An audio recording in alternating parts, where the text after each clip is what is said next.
Okay. I think we're going to start. Okay. The regular meeting of the Board of Education for May 14, 2019 is called to order. There you go. Welcome to everybody present and to our television viewers. For tonight's meeting, any item that will be voted on this evening has been posted as required by state law. This meeting is being televised live and will be replayed throughout the next 2 weeks. Please check the board website for replay times. This meeting is also being streamed live on our PPS TV Services website. We have interpreters with us this evening, and I'd like to ask them to come forward at this time, introduce themselves in the language into which they'll be interpreting, and inform the audience where they'll be located in the auditorium should someone need their assistance.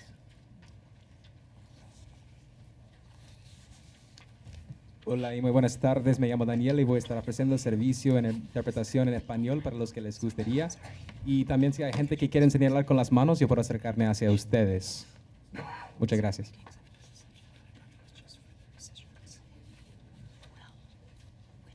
Chào buổi tối quý vị, tôi là thông dịch Việt Nam. Tôi sẽ đứng ở dưới phía sau, nếu mà ai cần thông dịch thì tôi sẽ đứng ở phía sau. Cảm ơn.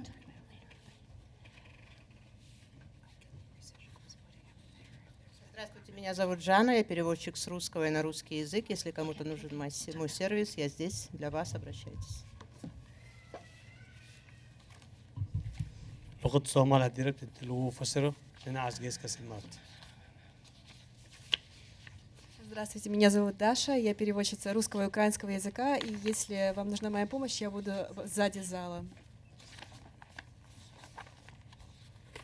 Xin chào quý vị, tôi là phiên dịch Việt Nam. Nếu ai cần hỗ trợ, tôi sẽ ở đằng sau để hỗ trợ quý vị.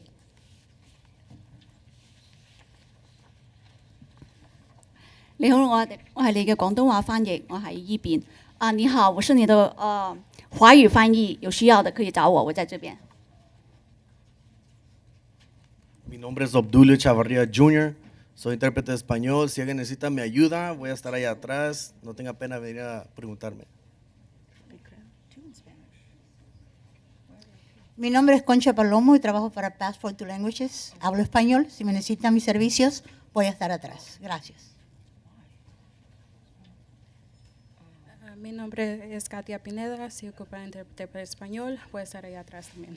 Gracias.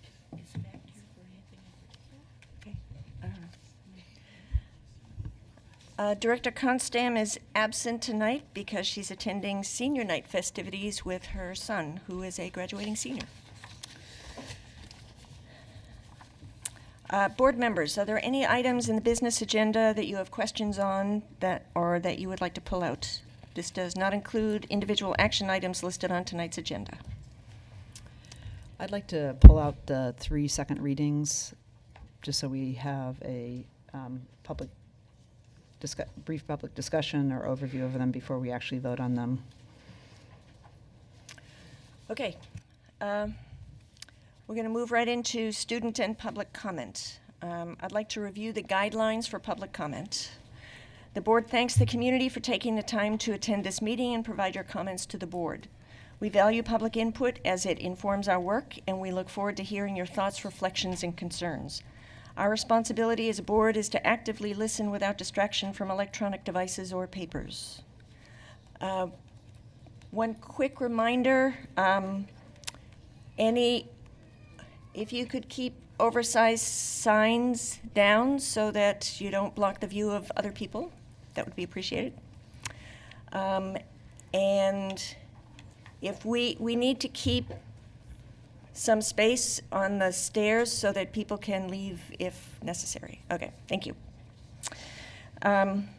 Board members and the superintendent will generally not respond to comments or questions during public comment. If you want to follow up from the board office, please contact Roseanne Powell, the board manager over here. Guidelines for public input emphasize respect and consideration of others. Complaints about individual employees should be directed to the superintendent's office as a personnel matter. If you have additional materials or items you'd like to provide to the board or superintendent, we ask that you give them to Ms. Powell to distribute to us. Requests to make public comment should be made ahead of time by contacting the board office or checking with Ms. Powell prior to the start of the board meeting to see if there are spots available. Once the board meeting has started, we can no longer accept new requests for public comment. Ms. Powell, do we have anyone signed up? We do. We have 5 students. First is Helen Tuttle and Andrea Manzo. And as you're making the way to the microphones,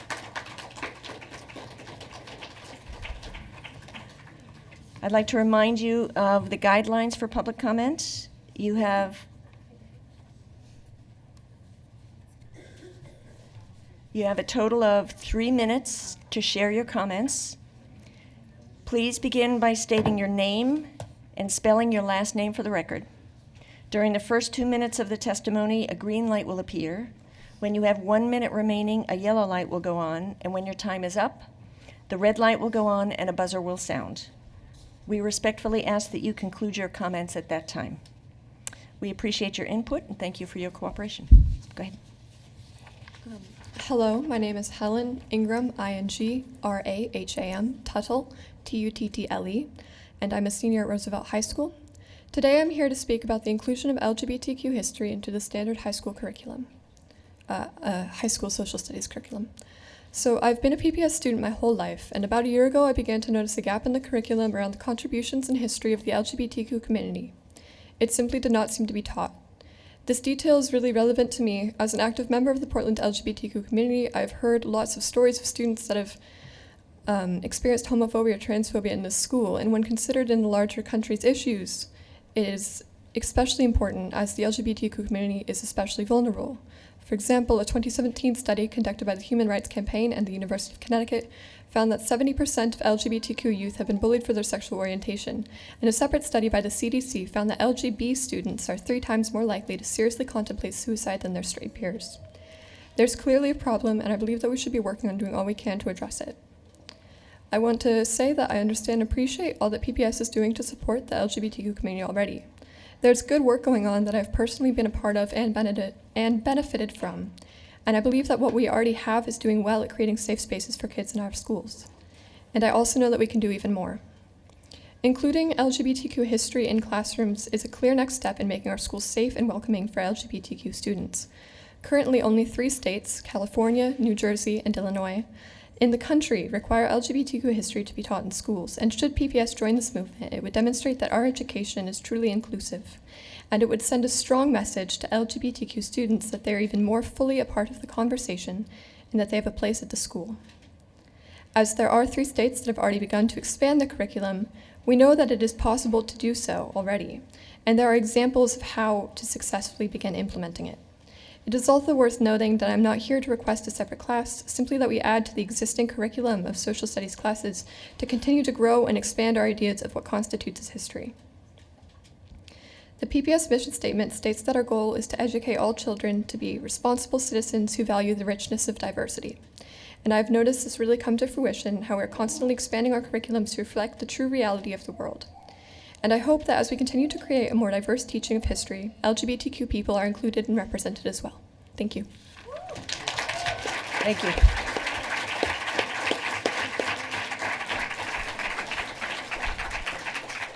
Next is Andrea Manzo and Gabe Steele-Puma.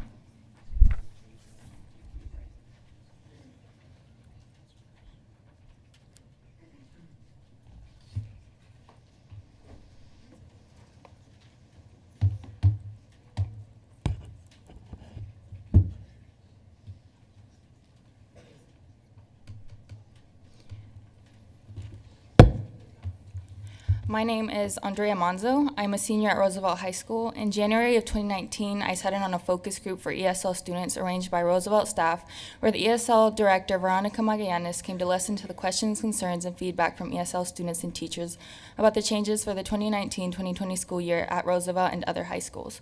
The ESL Department Office of Teaching and Learning has created a new policy for the coming year that allows only 1 year of sheltered language arts, history, and science for all newcomer students who have had an uninterrupted formal education before they arrived to the United States. English learning students at Roosevelt have had access to sheltered instruction in language arts ranging from ranging from 2 to 3 years. These courses have counted towards their credits needed for graduation. They have also had access to sheltered instruction in history, science, and math for 1 year, and in some years, sheltered health. Through these classes, English learning students have been able to receive grade-level content while additionally receiving support to learn English. During the arranged focus group with Veronica Magallanes, the input from the students and teachers was ignored. They all clearly expressed how 1 year is not enough for newcomer students to learn English and be included in mainstream classes. Although they shared their opinion, PPS continued this policy, ignoring what the Roosevelt students and teachers had to say. As a Roosevelt community, we treat each other as family. We are students who care about the quality of education of our peers. At Roosevelt, we practice equity in every classroom and expect that every student is offered the amount of support they need in order to succeed. However, our own ESL students and teachers expressed how this new policy is taking away courses that are supportive to all ESL students. Hello, my name is Gabriel Steele Puma, STEELE-PUMA, and I'm a senior at Roosevelt High School. When we knew about the unfairness of this new policy and how it would affect our ESL peers, we decided to meet with the ESL director, Veronica Marianas, to receive more information about the policy change. The purpose of the interview was to look for information on the change of the ESL program in the 2019-2020 school year. During this interview, we learned about the SIFE program that serves students who have an interrupted formal education. While we were there, Gretchen Schlag, who is from Humanitarians and oversees core programs, said, and I quote, "I was in ELD for the past 13 years. With those programs, we called it front loading, because if you think about someone coming here at such an advanced age, 13, 14, 15, 16, and 17, the most essential thing is to get English as high as possible, as fast as possible, so they can join the core classes. So that first year, you're front-loading the basics of English, ramping as fast as you can, and if you think, if I went to a Spanish-speaking country and my Spanish isn't even that good, and if I went and took physics, I probably wouldn't be able to do that until my Spanish got better, even with my educational background," end quote. This contradicts PPS's new plan for ESL because, as you heard from a highly placed PPS representative, she would need a year of front-loading to even attempt a full mainstream class. How do we expect newcomer students who have an uninterrupted formal education to take a non-sheltered math class? No matter the amount of background education one has, we cannot expect a student who does not know the English language to take a math class that is mainstream and comprehend an English-speaking teacher. In addition, if front-loading is critical for students who is learning English, then why is PPS reducing the amount of front-loading students receive? ESL students have a graduation rate 10% lower than all students. This is not only newcomer students, but all ESL. If the policy PPS has now, which offers more sheltered instruction, is failing the ESL students, what do we expect from a new policy that cuts down the amount of support an ESL student needs? To make matters worse, the district will not add new supports for tutoring, new support classes, new training for teachers, or hiring more bilingual assistants. What does PPS think happen if ESL students are having necessary resources taken away with no new supports that are known of ESL students? We ask that you suspend these new policies for a year, allow Roosevelt to continue our existing program of sheltered courses for the coming school year, and revise the newcomer guide with the true inclusion of input from Roosevelt ESL teachers and students. Thank you. Thank you.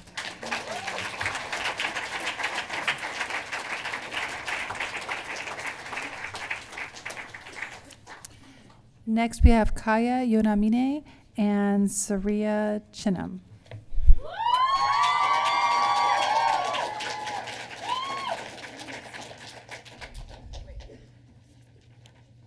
Before we begin, I would like to have a few students deliver the resolution that we're going to be talking about today.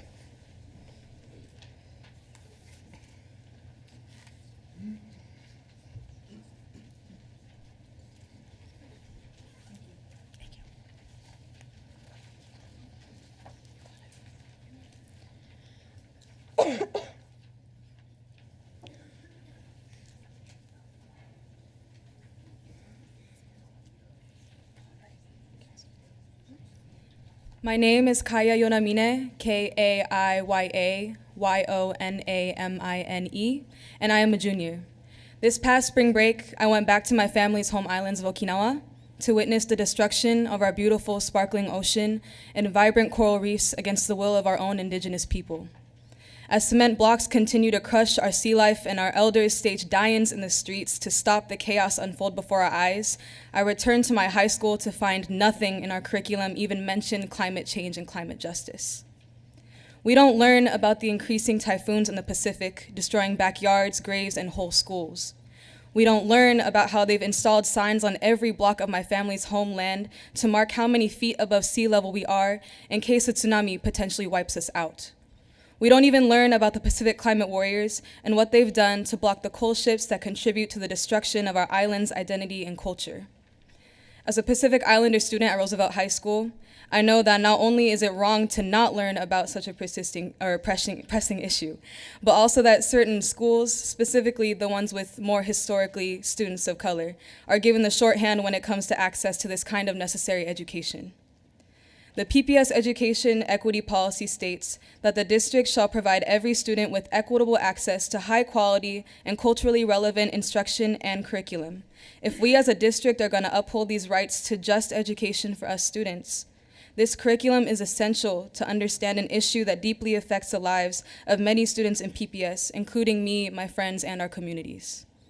The sad thing is, I wouldn't know anything about climate change to this extent if my community and my roots weren't directly tied to it. In 2016, students from my high school were in the same spot that I am right now, when the board voted unanimously to pass Resolution 5272. 3 years ago, we were standing here taking pictures with all the board members. 3 years ago, everyone was beaming with pride and finally get to learn about something that truly hit home. And 3 years later, we are back, fighting for our right to learn about something we have needed for a while now. I want you to recognize that with this resolution, we are already behind. Climate change is real and it's happening now. And my generation will be the one that has to fight against it for the rest of our lives. As students whose voices need to be heard, we have come back to demand that you keep your promise, not just to me, but to all of us. We need climate justice education now. Thank you.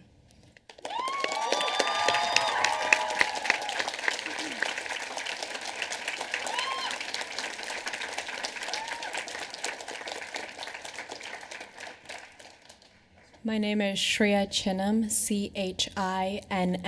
Chinnam.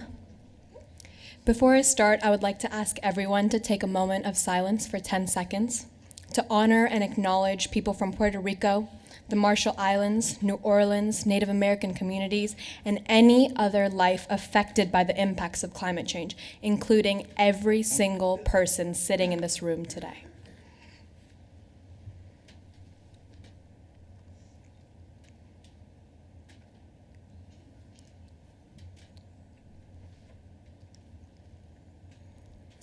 We are facing a crisis. 97% of scientists agree that there is an ecological crisis. There is no scientific debate when we talk about global warming. PPS understands climate change, but does not recognize that this is a climate crisis. 21.5 million immigrants are already paying the price of the harsh impacts resulting from the climate crisis. Imagine 1 billion climate refugees. I will be 49 when that is happening. Climate justice education is more than climate change. This is not just a science issue. This is about our lives. This is a social justice issue, a racial justice issue. This is not an elitist issue. This is a quality of life issue. Lincoln is the most economically and racially privileged schools in the PPS district. We have an environmental justice class that students can choose to take. On March 15th, 700 students from Lincoln had the privilege to walk out of school and participate in the global climate strike.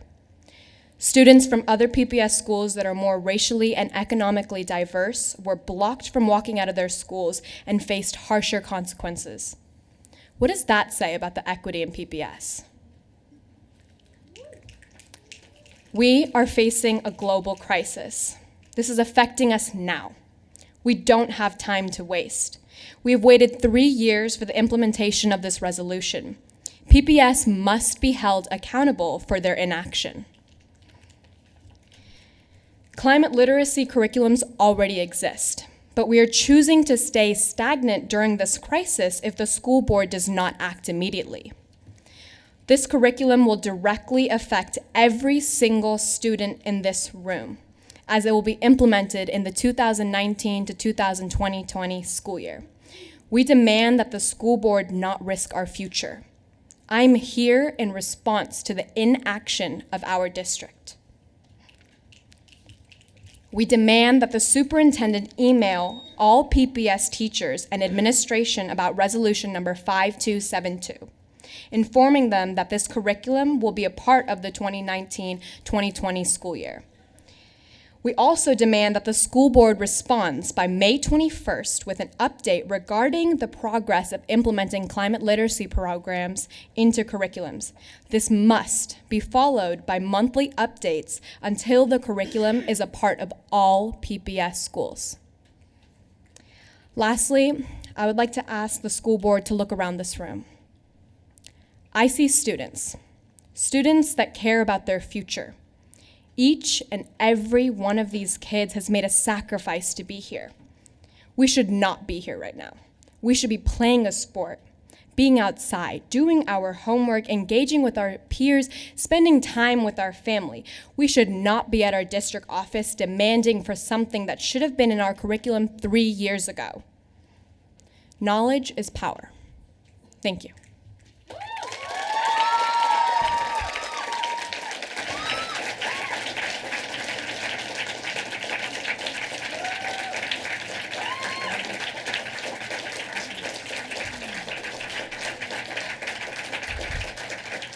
Thank you. Next we have Tim Swinehart and Holly Groom.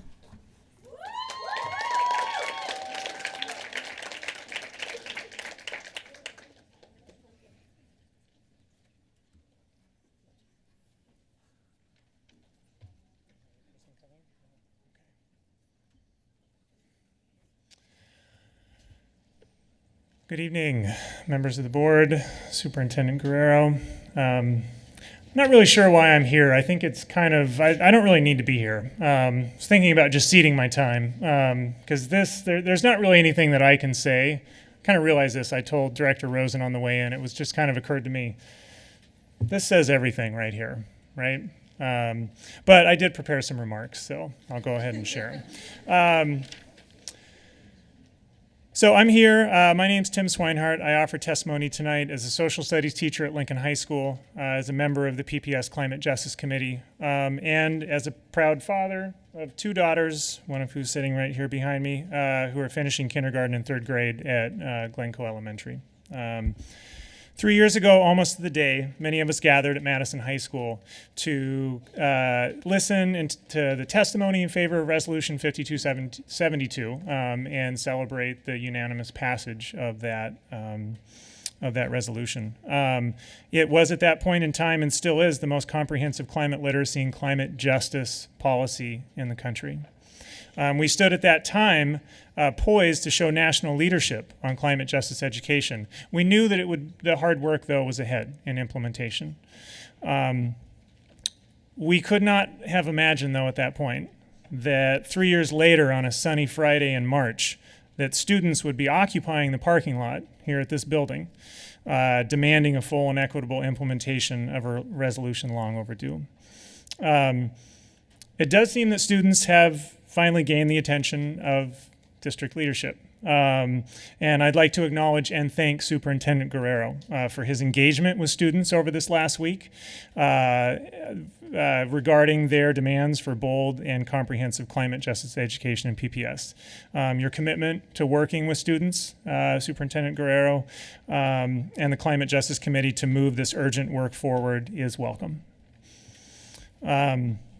What would bold comprehensive climate justice education look like in PPS? This was the question that guided a gathering of students just 1 month ago, attended by 50 students from across the district and several members of the Climate Justice Committee. The implementation plan that you're receiving tonight that the students passed out grew out of this student meeting of 50 students. It was reviewed by another group of 50 teachers on April 25th.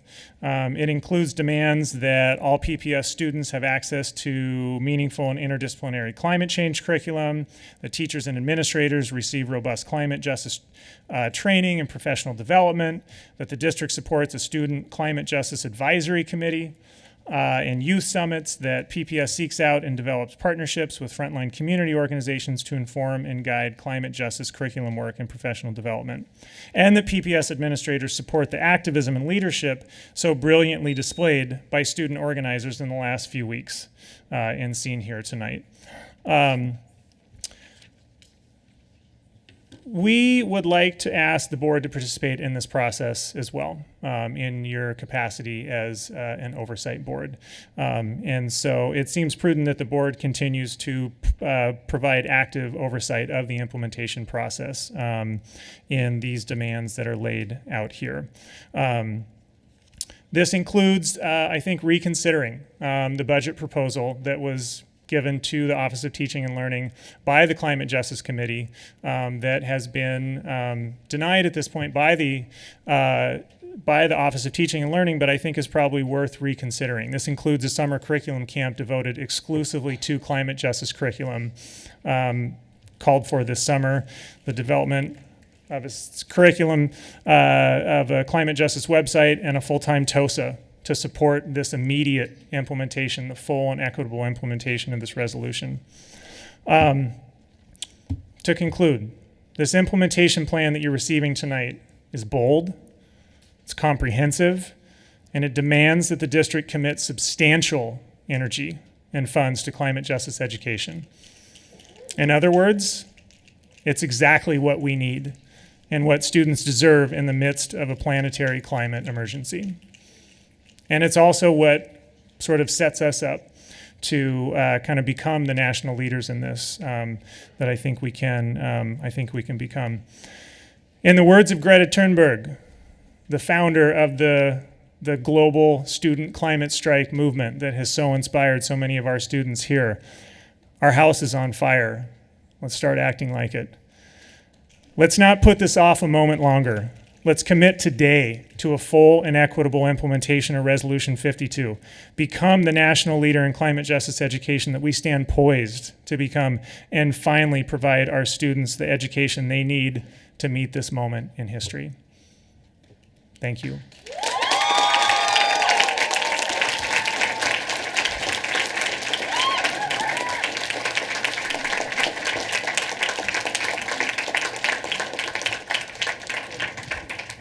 Chair, permission to speak? Please. Thank you for recognizing. Ordinarily, it isn't protocol to respond to or address items that are actually raised in public comment, but tonight, however, I think it's a rare exception. Primarily because of the incredible presence of so many students here this evening. Your strong presence, both here this evening, on other occasions, and on your recent local strike, are exactly the kind of youth leadership on real-world issues that we as educators always hope for. I understand that you're here to reiterate the expectation that the school district implement what I believe is a landmark resolution. I wasn't here when it was crafted, but Resolution 5272, I believe, is an important direction regarding our students' need to learn about this important topic. I'd like to share just a few excerpts from a letter that I distributed to student leaders following a meeting with them this past week. I came away from that impromptu meeting impressed, not just by the energy and ability to organize, but inspired by the bold leadership for change, and excited by your commitment to addressing pervasive environmental injustices, including the proliferation of climate changes, which have disproportionately impacted communities of color and low-income communities. Like you, I feel the urgent need to act now so that our present and future generations can live and thrive on our planet. I'm humbled by the worldwide youth leadership on this topic of human-caused destruction of the environment, and I also share the perspective that we must follow the lead of frontline communities disproportionately impacted by climate change on how to address this issue. There's clearly a lot more that we can continue to learn about climate justice. A part of that learning is my commitment to supporting you, not only in bringing greater attention to the impact of climate change, but more importantly, joining you in developing and applying the right tools and strategies to effect positive change on the planet.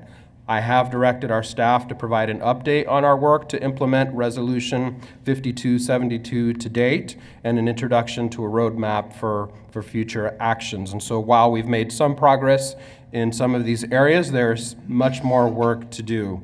Our commitment is to support the outcomes set forth in the resolution, the creation of a plan, which includes the evaluation of our science and social studies textbooks.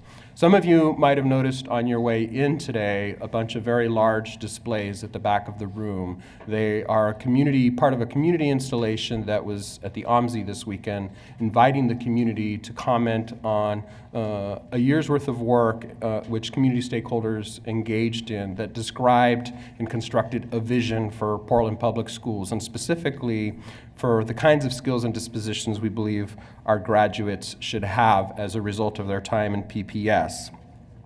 This vision will articulate a commitment to ensuring that students graduating from PPS are prepared to serve as global ambassadors who are responsible stewards of the environment and have deep knowledge about climate justice issues. I am quoting directly from the emerging vision, which community stakeholders, parents, and students in particular emphasize that we pay attention to. At PPS, under my leadership and this new administration, we're committed to doing better on this important topic. This includes accelerating planning and implementation of Resolution 5272. I want to reiterate what I stated in our dialogue earlier this week.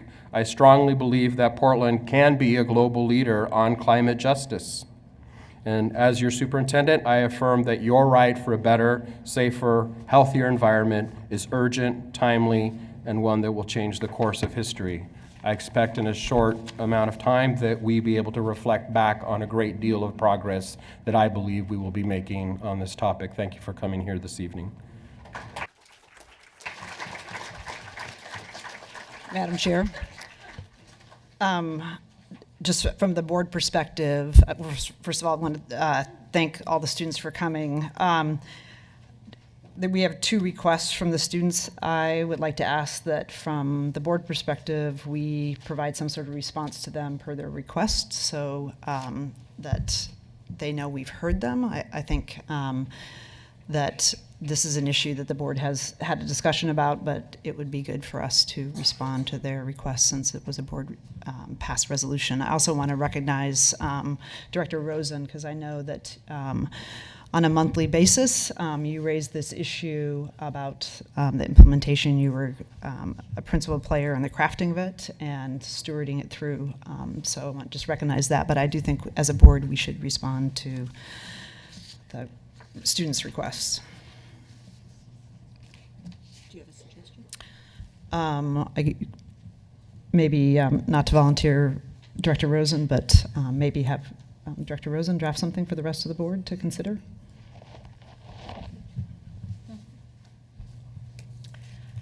Sorry to volunteer you, but you've been a climate warrior, Mike, and hope you don't mind. I'm happy to do it, and I want to thank all the students, the teachers, the community members that have been working on this for at least 3 years, but many years before that, and having the courage to come here tonight and demand what's needed. And I look forward to helping push this along. Thank you.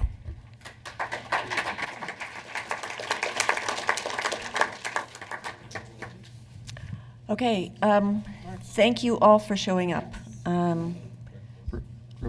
Quickly one more time, and want to thank the students at Cleveland. I was able to catch an hour of the session last week where students did TED Talks on climate change issues and also prepared some lesson plans, which were really thoughtfully done. And it was great to see that in action.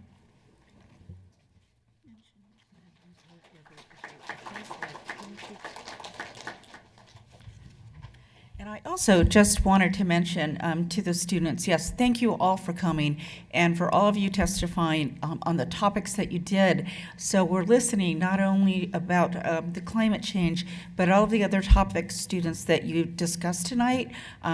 Believe me, we are listening. So thank you for taking your time and coming here and speaking to us. Thank you.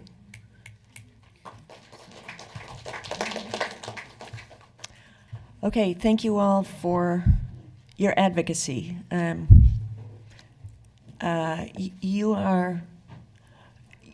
You're going to have to deal with what my generation bequeathed to you, and for that I am sorry. And we need you to push us. We're still alive, though. Our generation is still here. We can make it happen. Yep. Well, we will.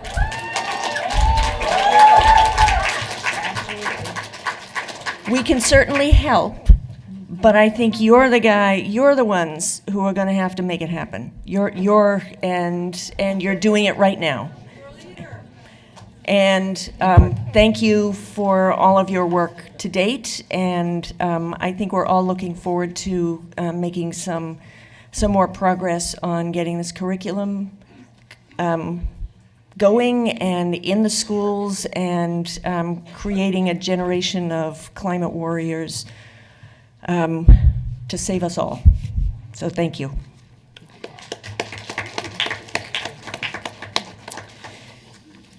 Okay, I think we're going to move on to the rest of public comment. Ms. Powell? Yes. Next we have Holly Groom and Laura Moulton. Okay, maybe we should take a 5-minute recess while people exit the room.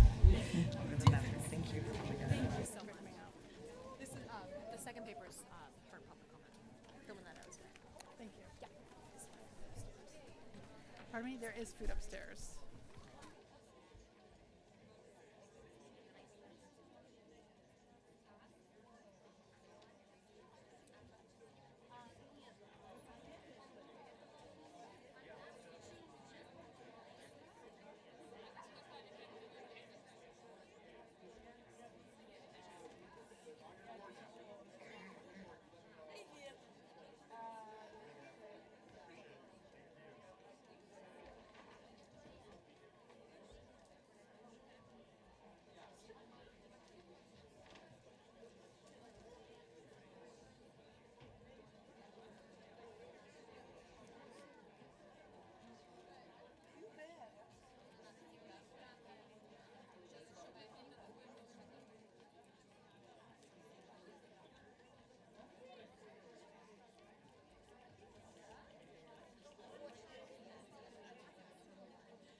Okay, we are going to reconvene with the rest of public comment.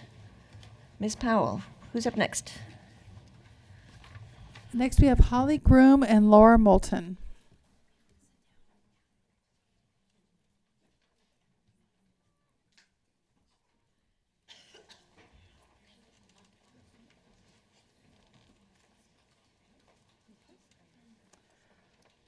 And next we have Laura Hall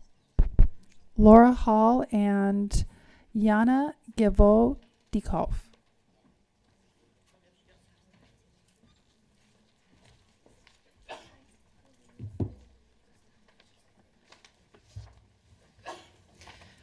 Hi, my name is Laura Hall.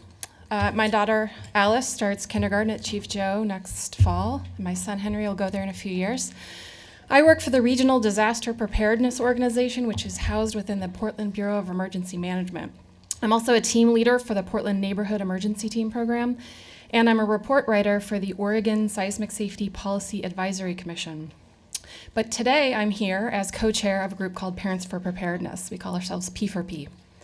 P4P is a group of parents, school staff, and community members who are working to help prepare schools for a major earthquake. Our group started a few years ago with 2 concerned parents in a coffee shop, and now we have over 180 parents and community members involved, representing over 50 schools. We are seeing very rapid growth as our community becomes more aware of the risks that our children face. You may have heard our best scientists tell us there is a 40% chance that our region will experience a major earthquake in the next 50 years, and that earthquake has the potential to devastate areas of the Pacific Northwest.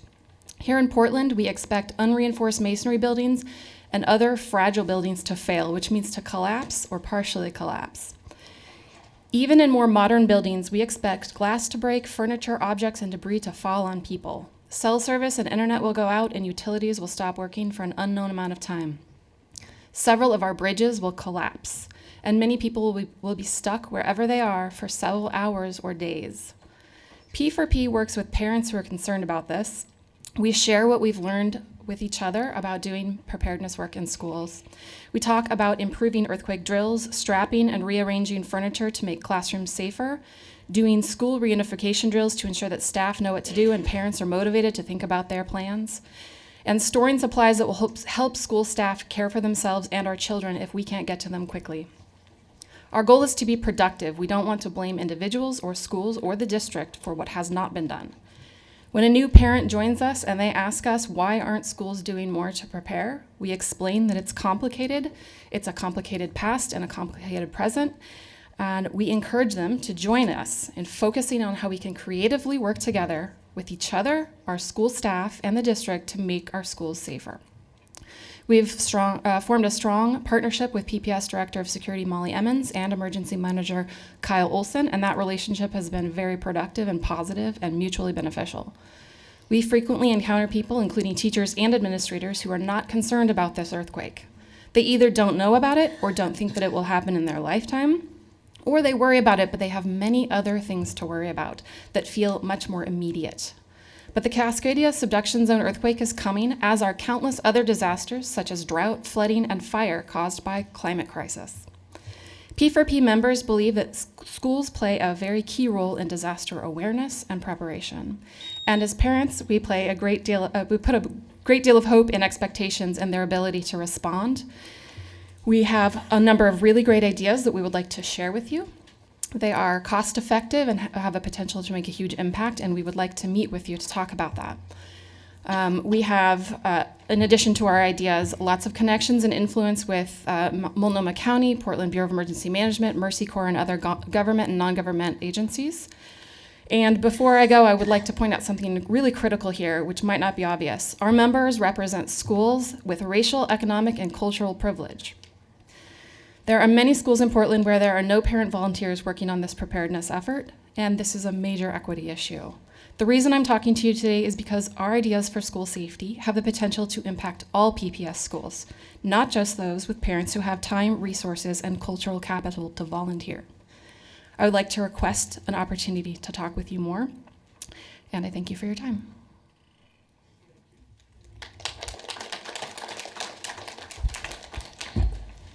My name is Diana, and I'm one of the parents of Russian immersion students in Kelly Elementary School.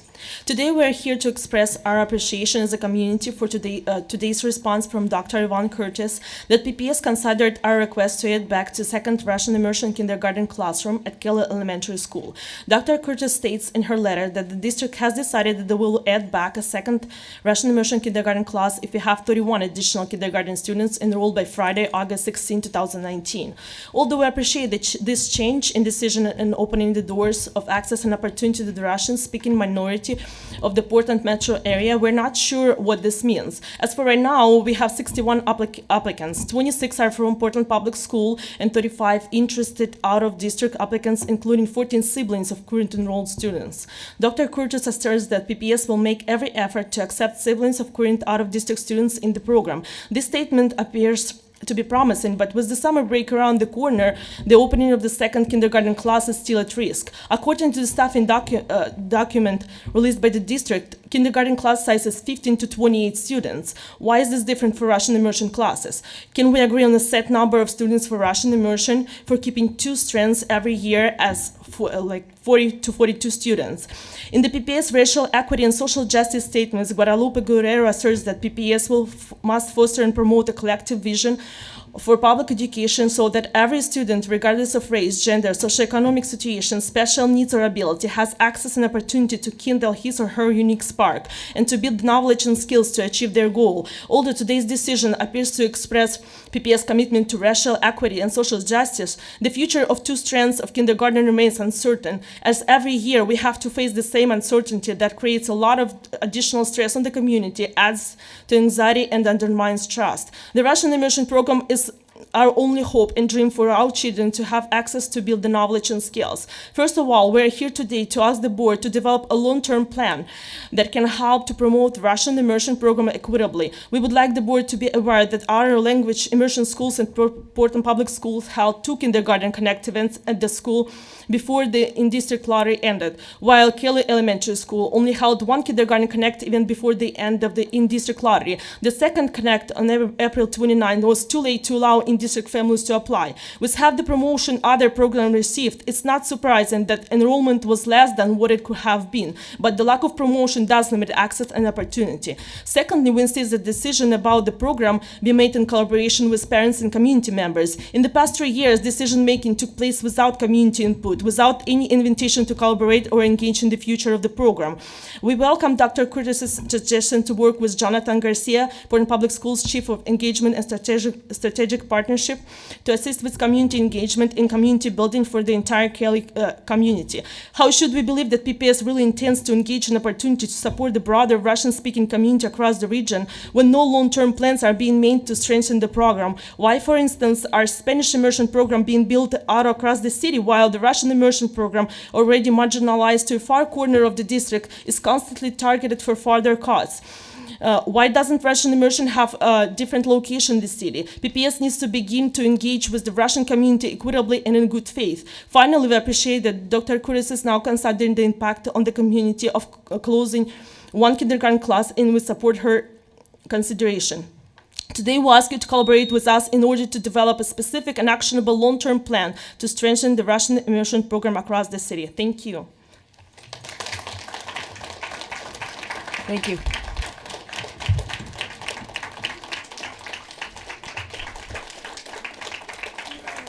Lastly, we have Alicia Barduk.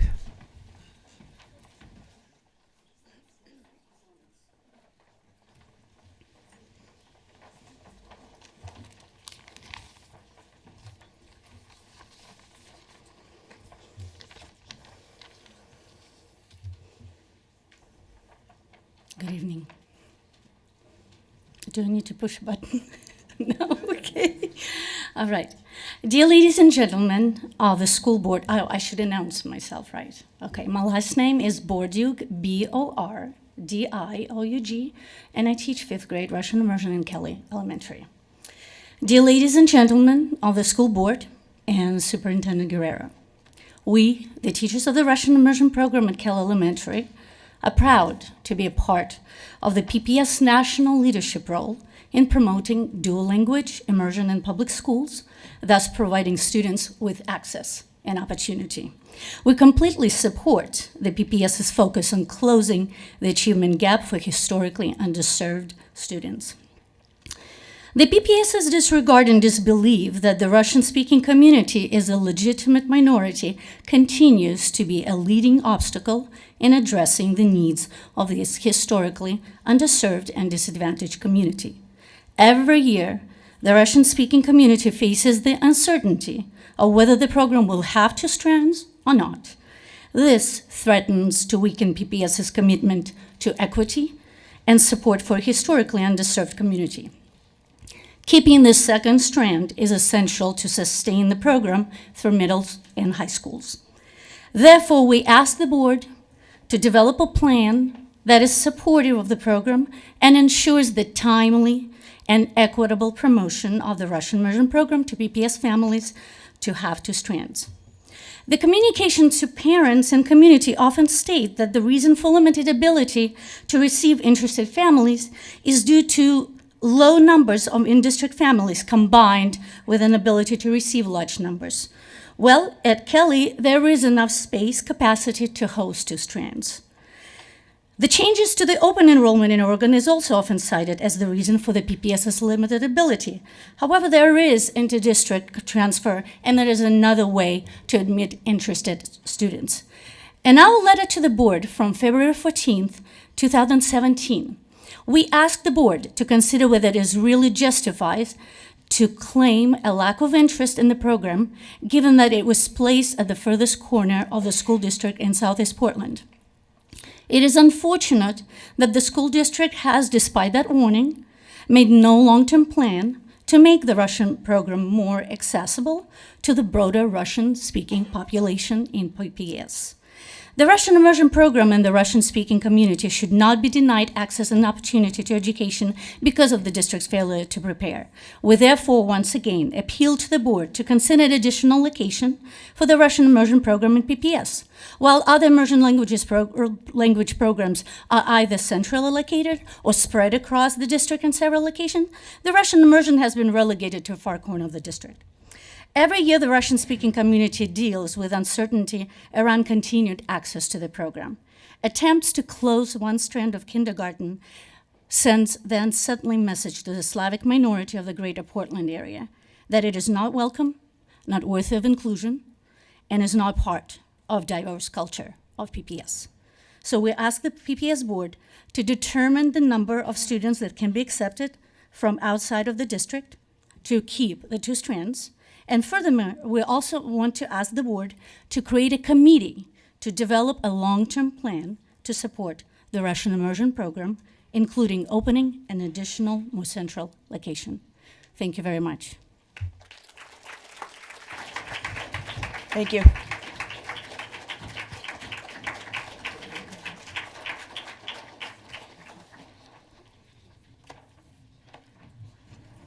Superintendent Guerrero, did you want to? Thank you, Chair. I just want to make sure, thank you parents for coming here this evening. I think there's a need to clarify information or maybe understand updated information. And I'm also sensitive to the fact for families that do not reside in Portland Public School boundaries that the time is urgent for those interested in pursuing inter-district transfer. So if for those that are interested, if I could ask a representative group of family members, we'd be happy to have Deputy Superintendent Curtis, our Chief Engagement Officer Garcia, and our CAO Valentino to have a brief conversation, maybe in an adjoining conference room to try to clear up that information because I believe time is of the essence. So. Inter-district lottery opened yesterday. Right, so for that reason, we want to make that opportunity available this evening. If there's a group of representative parents who would like to meet with senior leadership, I'd like us to clear up that information this evening. Thanks.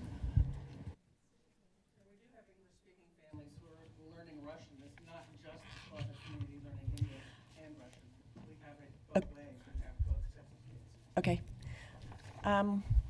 Thank you, everyone, for your comments.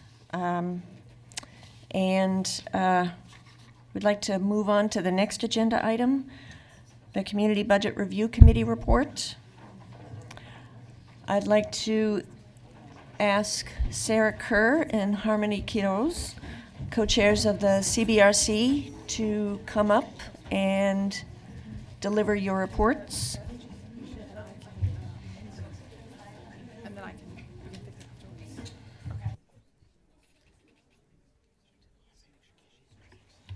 We thought everybody came for us. I know. Thanks, Jenny. Glad you all reached.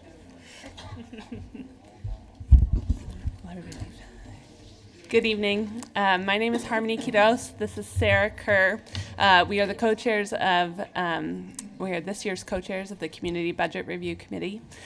Before we deliver our two reports, we'd like to also thank the other members of the committee who joined us this evening, and I'm going to make you stand up. Be acknowledged. Roger Kirshner, Betsy Salter, Judah McCauley, Thomas Lanham, and Danny Oates. Thank you. I'm going to start with the local option levy report. Instead of reading it in specific detail, I just want to highlight a few key points.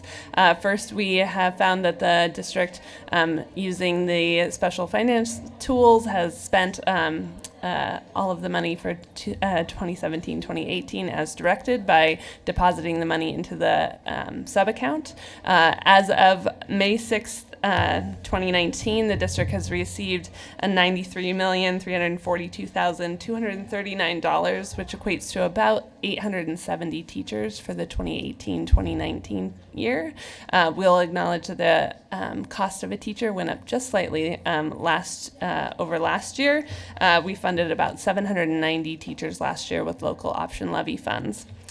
We'd also like to highlight a difference in this year's report. The district has very graciously and in the eye of transparency put together a list of by school how many teachers are funded by the local option compared to how many teachers are funded by the general fund as a whole. That's appended to our local option levy report for your information and for the communities as well.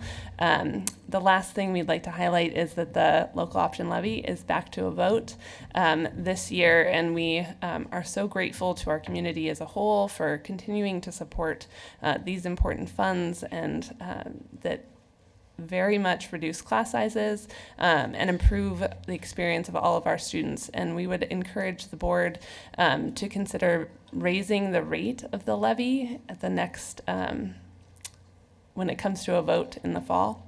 There is room before we have to start turning money back to the state school fund, so we'd like the board to take into careful consideration what raising the rate might, how that might work, and we would encourage them to do so. And I'll just add on that point that we understand, thanks to really helpful information from your staff or the PPS staff who've supported the CBRC over the course of this year, that there are plans underway and a lot of good information that's being reviewed that will contribute to the decision that's made. And wanted to just underscore that based on our analysis, it felt like there would be room to consider an increase and encourage that to be taken into consideration. Good. Okay. Again, Sarah Kerr, co-chair of the CBRC this year. It's been a great year, and before we dive into the report, in addition to the CBRC members who are able to join us here tonight, as well as those who are unable to join us in person, I want to acknowledge the budget staff, two of whom are sitting behind me, and many others who devoted quite a bit of their time and attention to supporting the CBRC this year and providing an incredible amount of transparency and support and responsiveness as we reviewed the budget and deliberated over the course of the past school year. So I want to really thank them and acknowledge their commitment. Woohoo! We can clap. Thank you. Okay, so Harmony and I will deliver our report. You, I believe, should all have copies in front of you.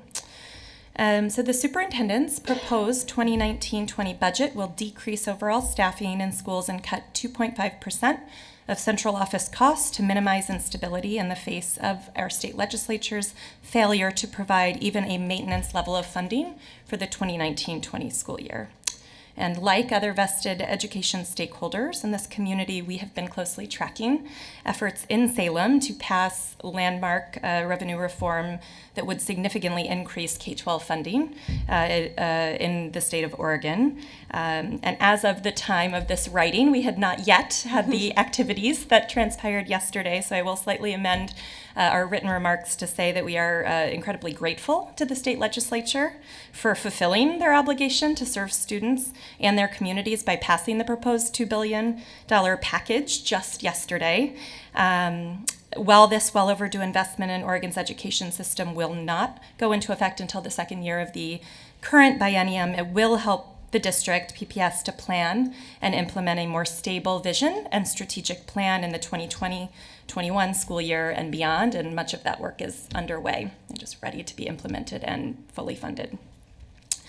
CBRC has thoroughly reviewed and evaluated the superintendent's proposed budget with the board-adopted budget principles as our lens. We present our report to the board today with an appreciation for the student and equity-centered approach that the superintendent and his staff have taken in developing this proposed budget. While there are a number of outstanding concerns that our committee has with respect to the proposed 2019-20 budget, as we'll outline below and here tonight, we have reason to believe that this proposal, coupled with new revenue expected in 2021, in the 2020-2021 school year, will lead to more equitable opportunities and ultimately improved outcomes for PPS students. Despite having to cut $17 million from an already lean budget, CBRC has found a number of positive elements in the superintendent's proposed budget. Most notably, targeted funding for historically underserved students and schools, follow through on district leaders' commitment not to balance the budget on the backs of students and teachers by focusing cuts on central office and other operational expenses, and increased transparency in the development of the budget and the budget book itself. It should also be noted that CBRC is encouraged by the depth of expertise and commitment that the new budget staff brings to PPS. Lack of stability among prior budget staff has in the past hindered our ability to fully understand and evaluate the district's budget. CBRC acknowledges the damaging effects of insufficient state funding and its impact on the 2019-20 budget. We also recognize the continuing benefit of the resident-supported local option levy, which provides critically important funding for more than 800 teachers per year in PPS and offsets even deeper cuts. We support increased district investment in special education services, differentiated school supports, curricular reform, targeted funding aimed at maintaining the lower staffing ratios in schools identified for comprehensive school improvement, CSIs, targeted school improvement, TSIs, and Title I schools. Prioritization of student health and safety with $1 million in new facilities investments, and also critical information technology one-time investments. We commend the superintendent and the district for balancing the budget in a cuts environment by focusing on an equity and student-oriented process when making challenging, if not impossible, decisions. It should be noted that there has been a great deal of blame for our underfunded schools placed on public school teachers who receive public employees' retirement system benefits. PPS perpetuates this information by alleging that the increase in PERS is why we're budgeting for a $17 million loss this coming school year, when in fact this is not the case. Not only is the underfunding the result of a failure on the state's part to have a contingency plan for the increasing cause of PERS, but it is misleading when state and local government employees are also eligible members of PERS. Funding our public schools and funding PERS are two separate conversations, and neither should be held responsible for the state's inability to properly fund the other. On the topic of equity, CBRC acknowledges, is this on? Yes. Okay, there we go. CBRC acknowledges and supports the district's use of the racial equity, social justice lens in the development of the proposed budget, and we had an opportunity as a committee to learn more about that lens. We fully support preserving and in some cases increasing spending in historically underserved Title I schools in the face of budget cuts. CBRC supports the district-developed decision-making process for determining how each school's equity allocation is spent, evaluated, and whether it is in fact achieving the desired outcomes. However, it is still challenging as a public body to understand the extent to which the new staffing model and equity allocations are in fact achieving their desired outcomes, making it difficult to fully evaluate the proposed budget from an equity standpoint. Further, CBRC is concerned that the district's focus on equity may be undermined by the lack of transparency and accountability for independent school foundations. Many schools with independent school foundations are raising significant revenue to further enhance learning experiences and opportunities at their already enriched schools. The impact, unintended or not, is that opportunity and achievement gaps between students attending schools in wealthier communities and their less affluent counterparts are exacerbated, despite the district's efforts to level the playing field. CBRC urges the board to take action to ensure more transparency with respect to fundraising for schools, including but not limited to collecting and reporting all school-level revenue raised via foundations to better understand whether and to what extent it is impacting goals for more equitable spending and outcomes. We also understand that while the 2019-20 proposed budget does not include any new spending on PPS's contract for the district boundary study, the work will continue in the coming year. CBRC urges the board to consider impacts of the study's findings and recommendations on equity spending and goals as they review and approve next year's budget. On the topic of reserves, in 2016, CBRC presented to the board a revised reserves policy with the goal of increasing unassigned contingency to 5% by 2021 and 10% by 2026. On April 19th, 2017, the board unanimously approved the new reserves policy. Recently, the Policy and Governance Committee has recommended a revision of the policy that changes the long-term goal to a range of 5 to 10%, specifies contingency spending, and removes all goal dates from the policy. CBRC understands the need to delay meeting the 5% goal by 1 year to manage PERS increases and give the district more flexibility to save in the second year of the biennium. However, we are discouraged by the lack of controls in place to ensure the district will meet the original 10% goal. The further weakening of the policy to suggest a range of 5 to 10% seems to disregard the guidance of the Government Finance Officers Association and of the community as a whole. We do not support any change to the existing reserves policy until the board enacts structural controls to meet the 10% goal within the given time frame. We strongly suggest that the board adopt a multi-year financial plan or enact some other form of control for which the community can hold the board and district accountable, particularly given economic forecasting that suggests a recession is a matter of when, not if. In addition to actively advocating for adequate state funding, it is the responsibility of the district to thoughtfully and transparently use its available resources to best educate its students. We commend the district for producing a more comprehensive and transparent budget book and for reaching out to the community in new formats such as the budget forum and a more accessible budget summary document. The mobilization of students, and in particular students of color, to advocate changes to PPS's proposed budget for school resource officers this past year highlights for us the importance of student voice, even more I should say, than we already felt, the importance of student voice and agency in determining needs and identifying barriers to their own success.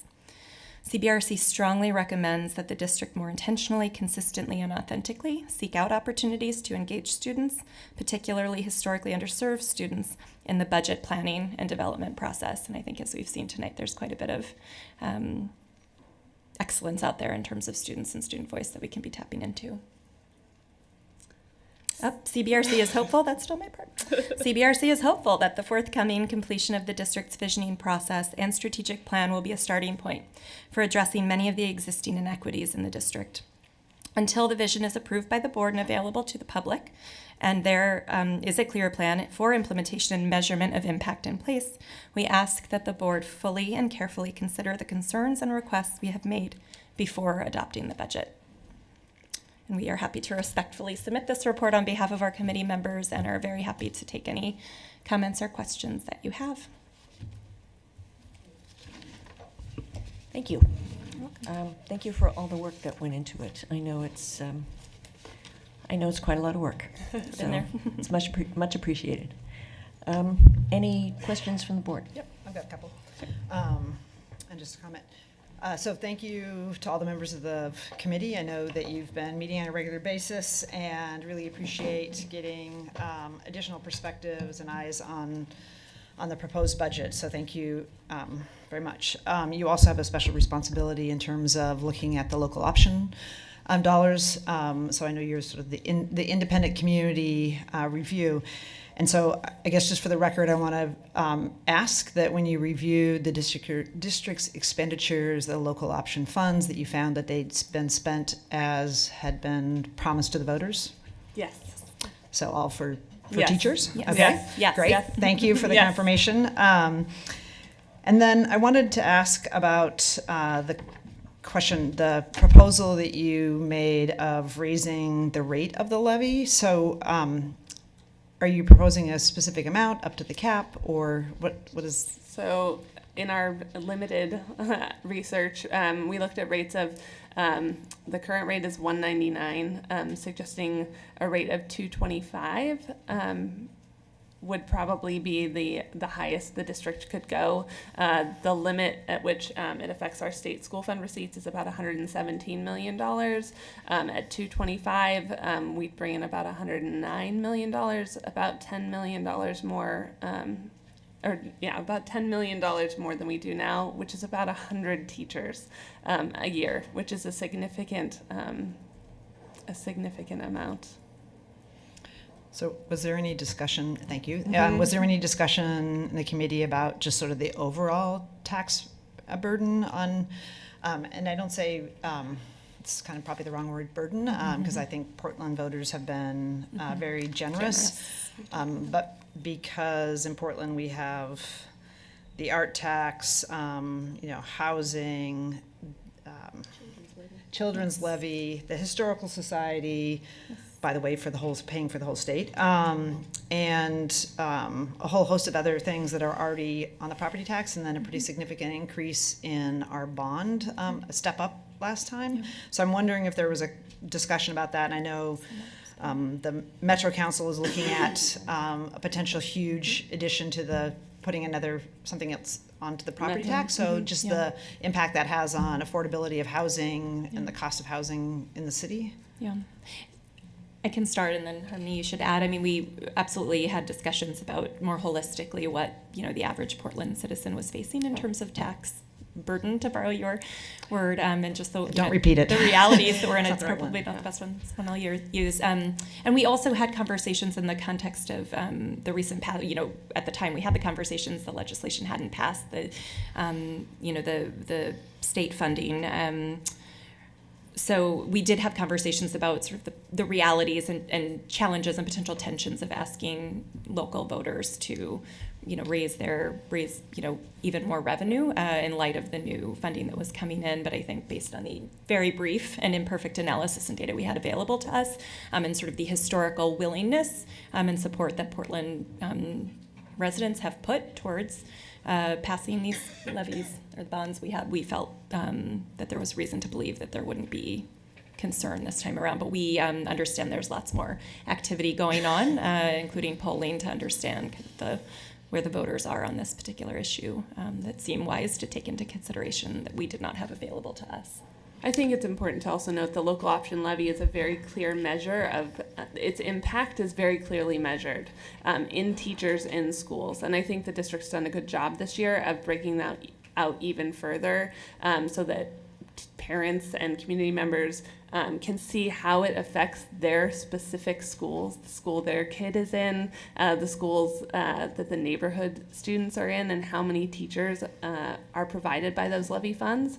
And adding an additional 100 teachers, and it is spent entirely on teachers, as you can see in the breakdown, I think is a very dynamic and compelling argument that isn't always heard in comparison to some of the other taxes that people pay. It's not as clear where that money goes, how it affects them locally and directly. And again, we understand that the burden is that asking local individuals to pay more is a big ask, but that there is a direct and very real need that Portland faces, that Oregon faces in the wake of funding. We are seeing new funding from the state. It doesn't reach the quality education model, which is still only a baseline of funding. If we want quality experiences for our students, it will take more money and more resources and more teachers. So, thank you. And I don't know if you're meeting again or if this is it. No, we have been Okay, because I actually think this is a great topic for a citizens group to sort of share their thinking with the board and the district on, because I think the bill has passed now, and it's approximately $80 million. Where's Claire? I think it's approximately 40. Yeah. For 40 million per year. So, and I also think about the testimony we had earlier from the parents regarding seismic upgrades, and I can't imagine that our bond is going to be less next time. And again, while it may be an easier sell because we can clearly identify the teachers that it goes to, I think most taxpayers look at what they overall are paying to PPS, and I just think we should keep that into consideration as we think about and be interested in CBRC's thinking about it, about the overall amount and the balance between capital and the really needed capital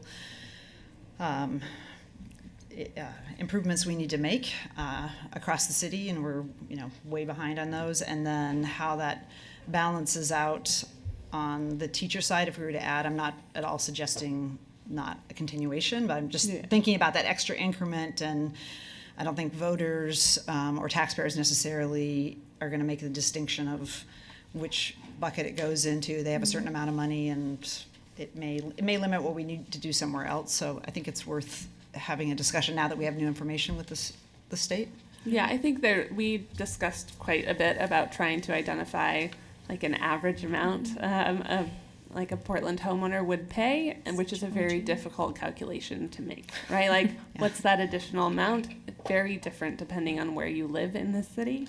When you bought your house. Right. When you bought your house, real market value, all of those components.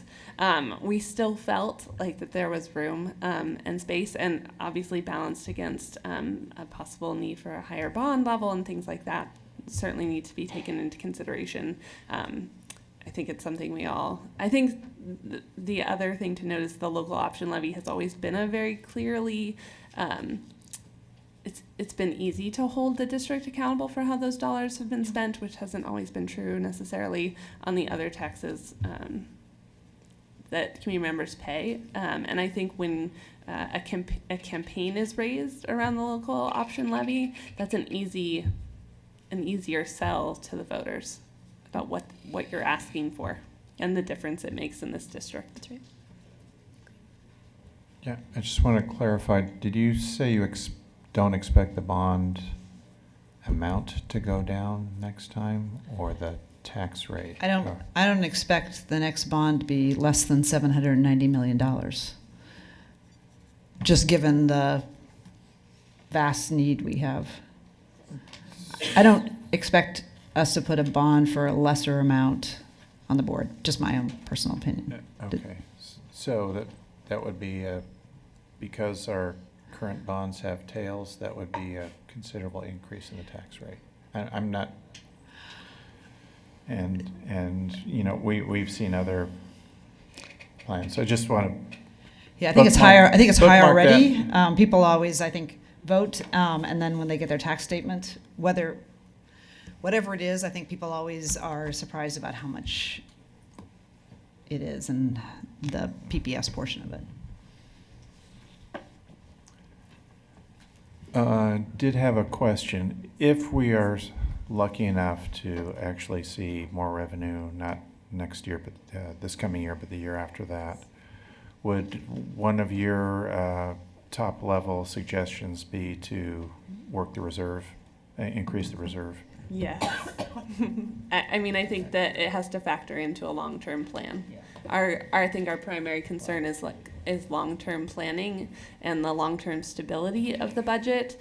We have to always consider that our investments are rarely, if ever, one-time investments, that they have to be sustainable over long-term. Students enter, we're not just funding students' experience one year, but over their career. in PPS, and the reserves is the stabilizing fund for that, and its low amount puts that at risk every year.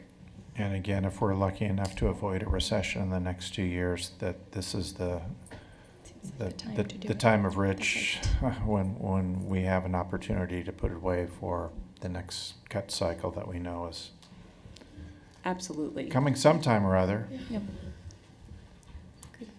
And any other emergencies that could arise. Unforeseen. I know. Or otherwise.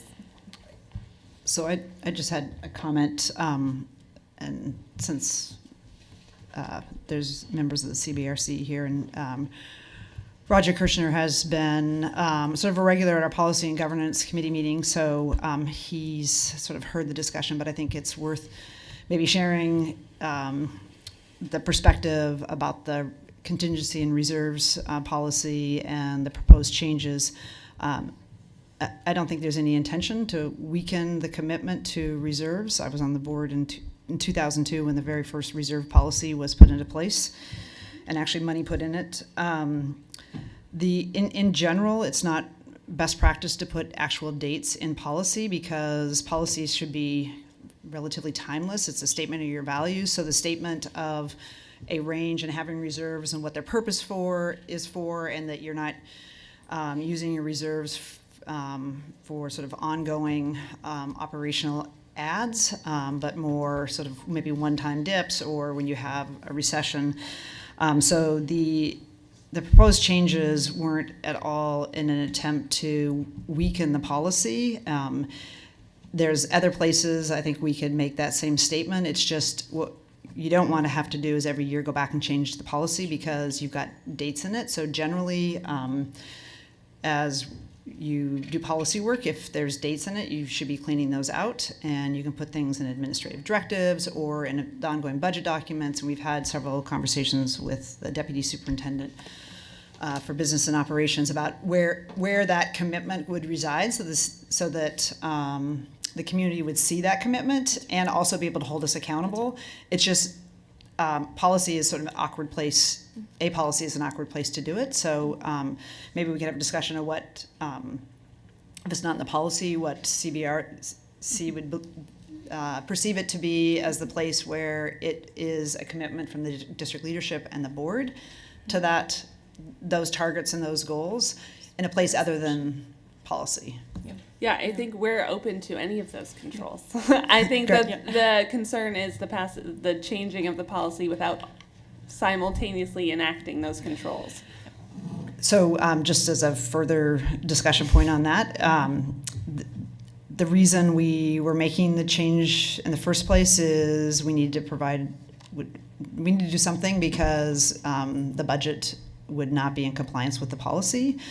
So that's what instigated the discussion about the policy, and then as long as we were looking at it, it was to try and infuse into the policy sort of best practice. So maybe we can have a discussion about what that would look like and what sort of budget document. I do know that we ideally should either waive the policy or make a change before we adopt the budget, because otherwise the budget will not be in compliance with the policy. Yeah, and the board has the power to do that, to waive it, and CBRC supports the delay of 1 year and not meeting the 5% by next year. That's not a concern. It's the broader changes, even if they are in compliance with standard best practice.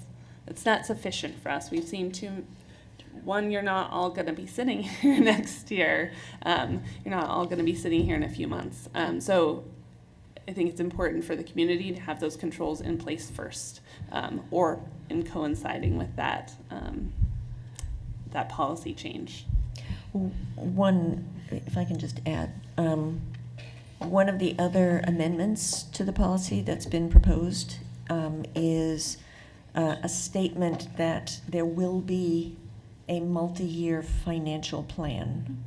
So that will be enshrined in the policy, which I think is going to be a substantial improvement in terms of kind of pushing the district in the direction of sustainability and some level of predictability.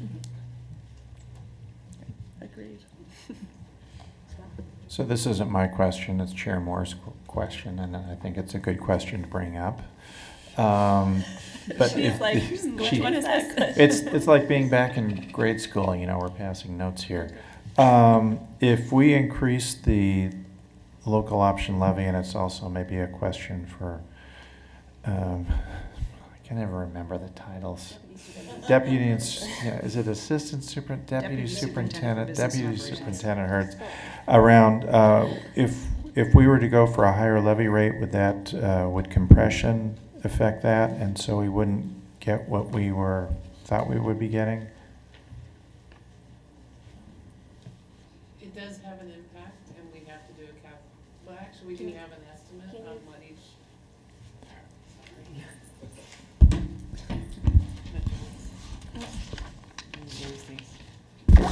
It would have an impact, and we do have the calculation that we've shared with the board on what that impact would be.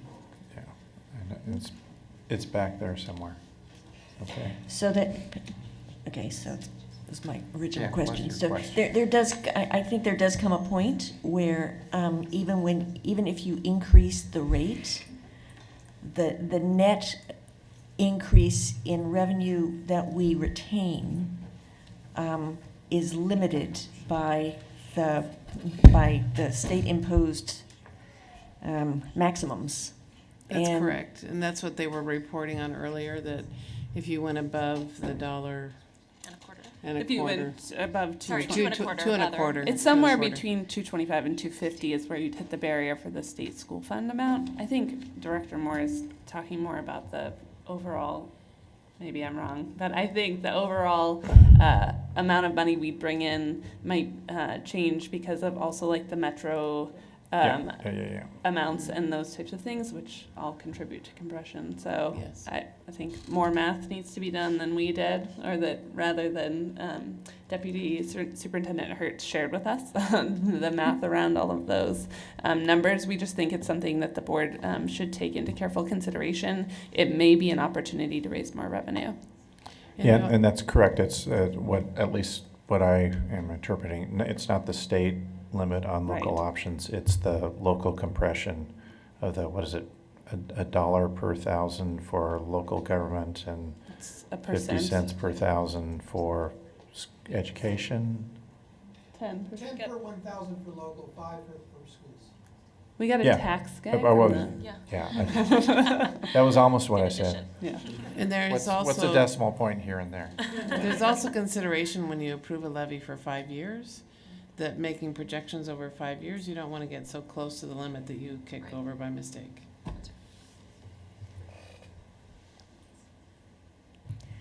Okay, any other questions?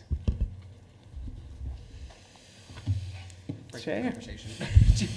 Just real, are we done with that conversation? Yes. I don't want to like break it up. Go ahead. I just had a quick question. So you mentioned when you were going over the report, the school foundations, about being more transparent. Could you expand on that just a little bit? I'm involved in a couple, so I just want to know what that would mean and what the view is on that. Sure. You want to jump in, or should I?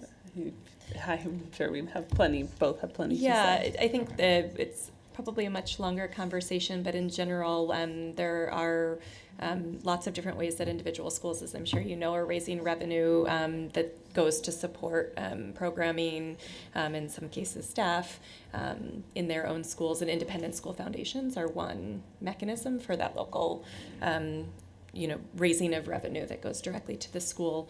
There are mechanisms in place through All Hands Raised that will be transferring over to the school's new, and I'm forgetting the name, the fund at PPS, did I get that right?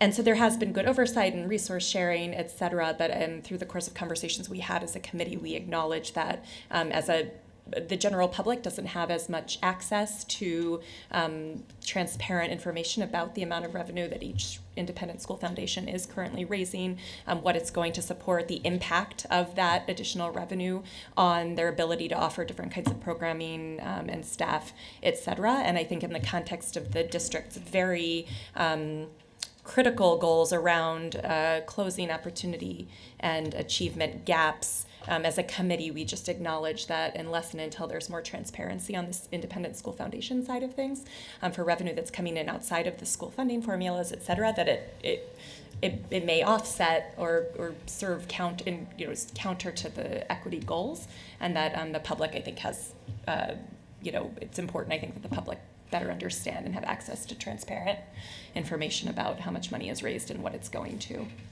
I would just add that there are school foundations that are operated independently within the school. There are those operated under the umbrella of All Hands Raised. There are other fundraising mechanisms outside of that as well, PTAs, booster clubs, and others that we have anecdotally heard about. And that all of those different mechanisms to raise money make it very difficult to get a clear picture of the experiences students are having at individual schools compared to schools without those fundraising mechanisms in place. And again, just to echo what Sarah said, in the interest of equity in this racial equity and social justice lens, more information and clarity around that needs to be out there so that better decisions can be made about the management of that money.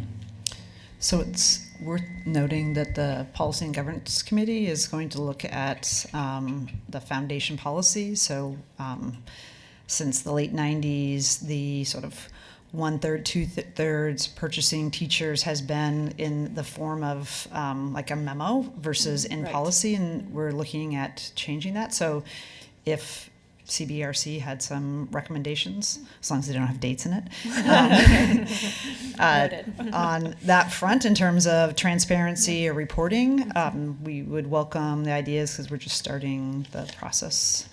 And we'd welcome any information the district has to help us provide ideas. I think there was a general sense within the committee that we didn't even have enough information to make a valid judgment call on what those changes to the memo would be, because we don't know all of that money, we haven't seen all that money, and we don't know the impact that money's having.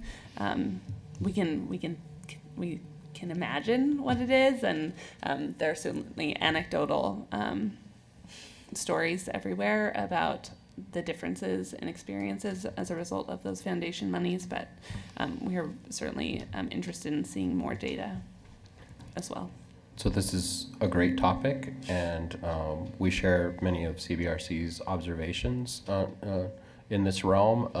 Good timing, because next Tuesday, I believe on the agenda is a presentation on the fund for Portland Public Schools. And so one of the reasons for establishing it is exactly because we want there to be more transparency about that fundraising activity. So next week will be a first opportunity to do that more publicly, for sure. Yeah. Great. Thank you. Yeah, absolutely. And thank you for bringing up the boundary issue, which of course is more than boundaries per se. It also includes focus option review and reconfiguration of schools from K-8s to K-5 and middle. And I understand we're due for our presentation on that on the 28th. Get some information on that. Is there something coming up? 28th is a Tuesday. Something like that. Something like that. Yes, So, sometime in the next couple of weeks. yeah. Great.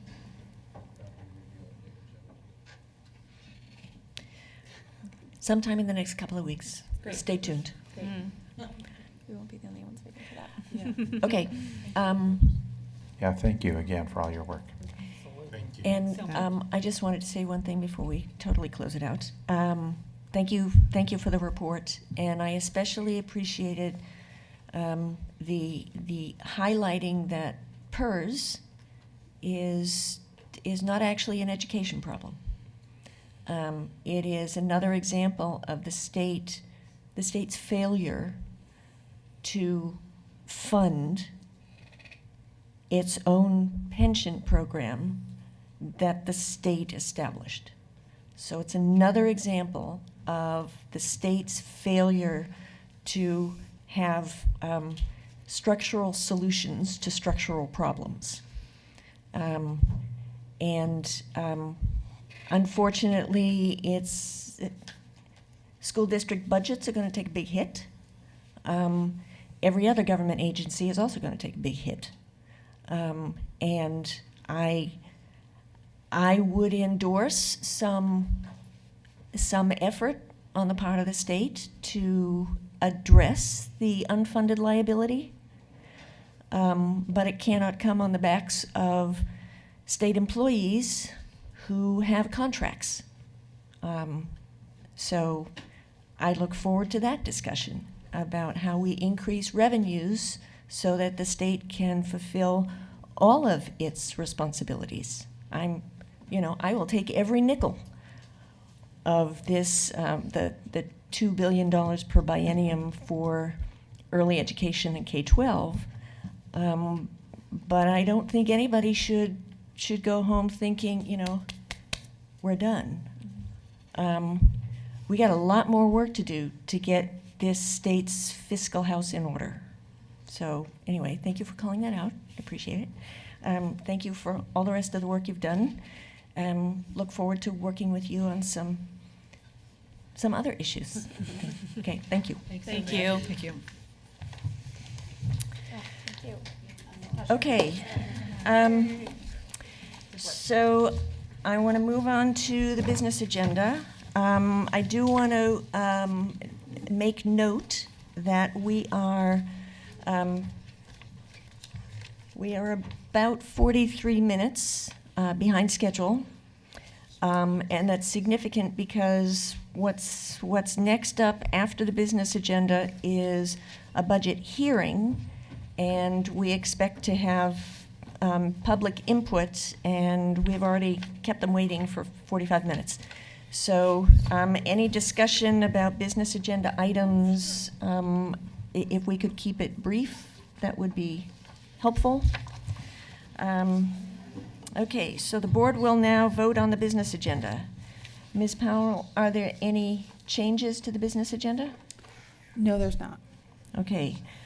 Do I have a motion and a second to adopt the business? Actually, there's a change to one of the policies that it's minor, but it, you want me to explain what it is?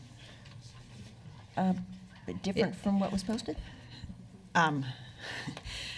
We had this discussion once before, but it's the civic use of buildings policy. I think Director Bailey made the grammatical observation that the list of organizations should follow the word organizations, the word organization, and the current version we have in front of us does not do that, although we previously discussed it. It's not a material change, but it just should be changed before we adopt it.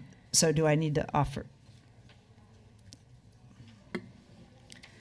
I think it's probably cleaner just to offer the amendment, have the amendment approved, because it wasn't posted. It's a non-substantive change, so that can be done at this second reading stage. Okay. Do you remember that? I remember who pointed out the error. So maybe just briefly, and I apologize to the chair because I didn't have a lot of advance notice to say, but I generally think we should have a discussion and vote on our policies, especially if they're substantive policies, not as part of the business agenda, but as a freestanding, just freestanding votes and discussions so the community has visibility before we adopt them. So we have 3 policies tonight that came from the Policy and Governance Committee.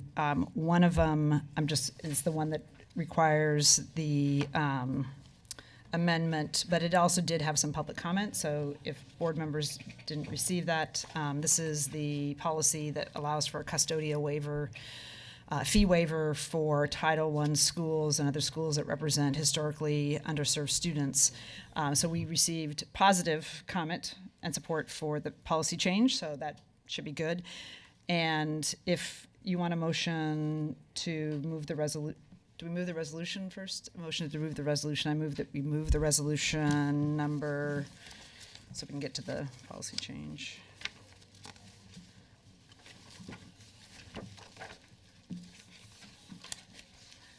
I don't have my business agenda. Where is it? Oh, it is resolution number 5584. 5884. 5884, sorry. Was that a second? and a correction? Okay, so we have a motion to amend, is that what you're? First, we got to move. We have a motion to approve the resolution in a second. Now we need a motion to amend.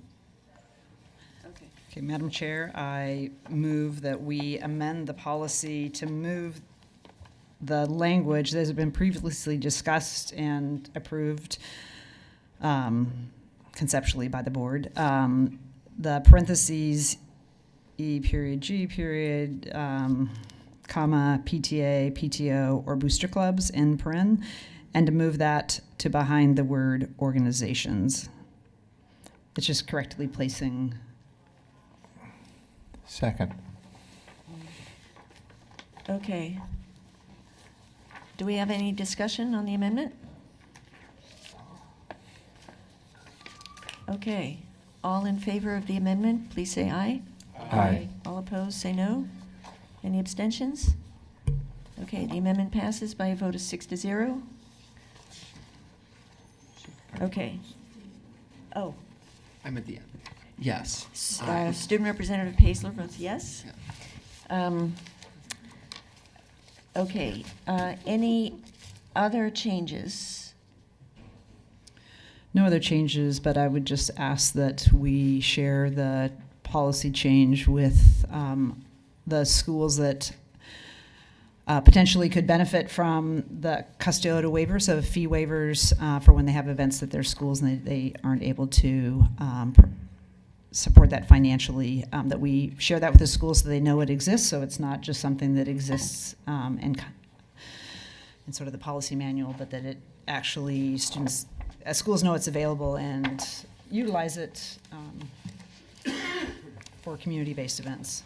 So there will be an administrative directive that comes out around this, and I think that would be a good mechanism for sharing with. I think it's already been drafted. School communities. There will be the accompanying administrative directive. It would be our intention to annually refresh that listing of schools and to provide specific instructions prior to the start of the school year so they could plan their events accordingly. Awesome. Okay, so I'd like to ask for a motion and a second to adopt the business agenda So moved. with. We still have to vote. We have- You On the still have to resolution. vote on Resolution 5884. As amended. Okay. Do I have a motion and a second to? It's been moved and seconded already. Okay. All in favor of adopting the? It's been a long day. It's been a very long day. It's been a very long week, and it's only Tuesday. Do I have a motion and a second to adopt the?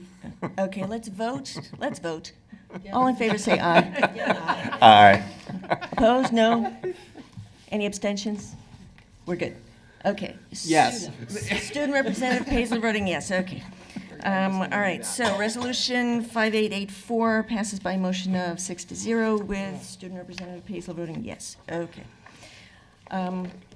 Okay. Now, the rest of the business agenda. Can I have a motion and a second to adopt the business agenda? So moved. Director Bailey moves. Director Esposito-Brown seconds the adoption of the business agenda. Is there any public comment?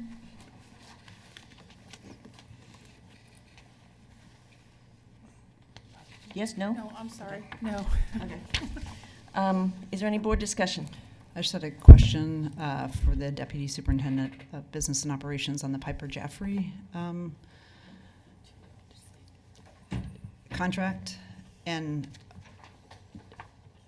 I believe they are the experts in the state on bond, but I'm curious, since it was directly negotiated, was there a reason why we didn't do an RFP? And I'm assuming we're paying standard rates? So this is, they're our financial advisor and municipal advisor for our future. They've been a part of this district for a long term. So it's really about the quality of advice and the long-term relationship with this district. They helped us think through the 30-year plan for going forward for modernizing our facilities. And so really continuing with the top expert in the state for school bond plans, financial plans, is the intent of the district to continue that relationship. And so it is a new contract, but it has very similar terms as to our previous contract. Our previous contract isn't done yet, but we're starting to talk about future bonds that would be outside of the contract terms. So that's why we're now bringing a new one forward so that we can continue to work. And it's a competitive market rate. I don't have that in my head, I'm sorry. I could not respond to that right now. Okay, any other board discussion? Okay, the board will, did I hear something? No? Okay. The board will now vote on the business agenda. All in favor, please indicate by saying yes. Yes. Yes. All opposed, say no. Any abstentions? Business agenda is approved by a vote of 6-0 with Student Representative Hazel voting. Yes. Yes. Okay. Okay, at this time, we will adjourn this meeting. And momentarily, we'll take a 5-minute break, and then we'll reconvene for a budget hearing in this room. Okay, the meeting is adjourned.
turned on? I heard an echo on the last turned off. Okay, so there we go. Okay. We're going to reconvene.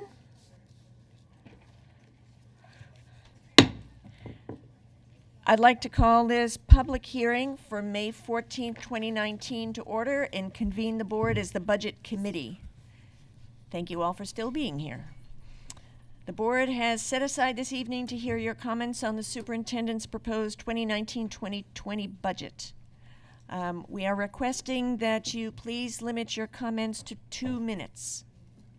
Public feedback is very important to us. The board, acting as the Budget Committee, will take everything into consideration. Sorry, that was not for you. Time's up. I guess I'm done. I'm sad. We will take everything into consideration before approving the budget, and that vote is scheduled currently for May 28th. The interpreters, I believe, are still with us. And anyone requiring interpretation? Everybody's in the back, right? Okay. Okay. Before we begin the public comment period, I'd like to review the guidelines for public comment. They're essentially the same as they were for the previous public comment. We thank you for being here and taking the time to talk to us.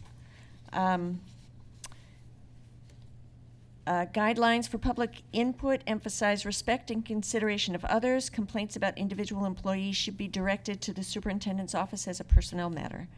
Presenters will have a total of 2 minutes to share your comments. Please begin by stating your name and spelling your last name for the record. During the first minute of your testimony, a green light will appear. When you have 1 minute remaining, a yellow light will go on. And when your time is up, the red light will go on and a buzzer will sound. We respectfully ask that you conclude your comments at that time. We appreciate your input and thank you for your cooperation. Okay, Ms. Powell. We have two. We have Kolini Fisitua and Steve Buell. And first, let me apologize for the lateness of this hearing. We're about an hour behind schedule, so apologies. So, good evening. My name is Kolini Fusitua, Kolini-Fusitua. I'm a staff of IRCO, Immigrant and Refugee Community Organization, and I'm the coordinator for Portland Public School Program, FACES program. That's Family and Community Engagement Services. And we have services in North Portland and throughout the PBS. So I'm here to advocate and ask for continued support of the FACES program. And this is a very beneficial program to the immigrant and refugee community that we serve. A lot of these communities, they're here and they're on so-called survival mode, so they have 2-3 jobs, and you know they're supporting their children. It's just what they give at home and their advice, but they need extra support in school, and that's where our staff comes in. And then we're here today with one of our family that is benefiting from the program, and she's from the Pacific Island community, and I'm going to introduce her shortly. But this program is here to support African immigrant, Asian family, Vietnamese community, the Slavic community, and as well as the Pacific Island community. And the PI community is the fastest growing population here in Oregon, according to 2000 census. And today, I brought one of our clients. Her name is Luana Luapa, and she's going to introduce herself and carry on. Thank you. Being a Blazer fan, I must wear my Blazer shirt today. So, co-Blazers. So, my name is Luhama, like he introduced. I live in the North Portland from Pacific Island community. So we have a program, sewing program, which was supplied at George Middle School. and that's the only place they do the sewing class. As far as Faces, they are the one who support the program. Also, my son, tutoring, my son, I have a hard time with my son. Moving over here, I don't have more education, but I want my son, my kids to grow up better here, get a better future. So I reached out to some help from Colini about my son. So they offer a program for tutoring to improve. So far now, my son, I can see the improve from reading, math. Last month, he received a principal award, and last week she received an enrichment award, which is make me proud of living this country and have all the opportunity here. And I'm so grateful for them, for all the support they offer for us, so my kids have a better life and better future, and also my Tongan community here. Thank you. So twice a year, we're required to submit a report, a mid-year report, and end of the year report. And these are the success stories that we share that you read. But I want to bring a live person so you can hear the emotion that they have, which we cannot express in the report and so forth. So thank you for listening. Thank you. Thanks for.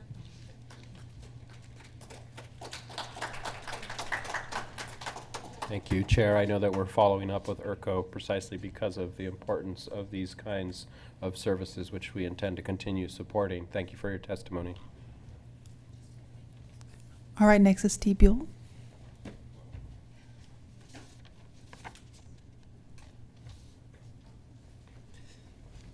I love a $1 billion budget and a couple 100-page booklet, and they give you 2 minutes. Here we go. School Board and Superintendent, my name is Steve Buell, B-U-E-L. Let's be clear. While the budget document has been improved, the budget itself perpetuates the disparities, the inequalities, the inequities, and sorry to say it, the racism of the budgets which have directed how PPS spends its money for the last 28 years. While the previous board and interim superintendent, Yusuf Awad, had set up a process which would have equalized programs in kindergarten through 8th grade and created equitable special programs, such as special reading and ESL. This superintendent and school board have backtracked, thus having a budget structure which continues to handicap children in lower economic neighborhoods compared to children who live in higher economic neighborhoods. I don't know if this was done because of political pressure, ignorance, or racism. It's probably a combination of all three. But it remains that if you are poorer, then your school gets less of its needs met.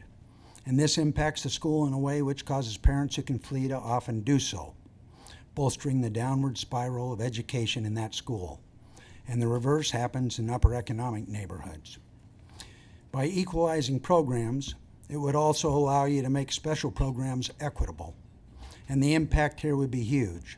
Take special reading, for instance. Schools with more kids who are way behind should get more FTE to address this than schools where most kids are pretty well caught up. A formula should determine this, not the whim of the principal, who often acts without the knowledge of any administrator. Without the equal programs, then there is no transparency on how each school is meeting the special needs of its children. This is a fairly simple concept, but it takes real courage to act on it. So far, only Paul Anthony of the top administrators and board members has done so. Hopefully, the new board members will have this courage and understand they are the representatives of all the taxpayers and all the children, something that seems lacking with most of the people in this room. Go Blazers. Thank you. Ms. Powell? No more. No more? Do I dare say, does anyone else want to speak?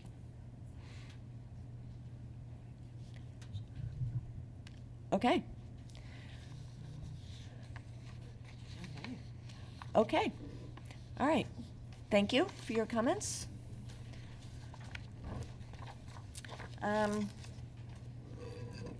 So, this public hearing is adjourned. Thank you to everybody who testified, and we're now going to move on to a work session. This budget work session of the Board of Education for May 14, 2019 is called to order. Welcome to everyone Not present. here. It's upstairs in Mazama. I thought we were going upstairs. We're going upstairs? To Mazama. Okay, we're going upstairs to Mazama.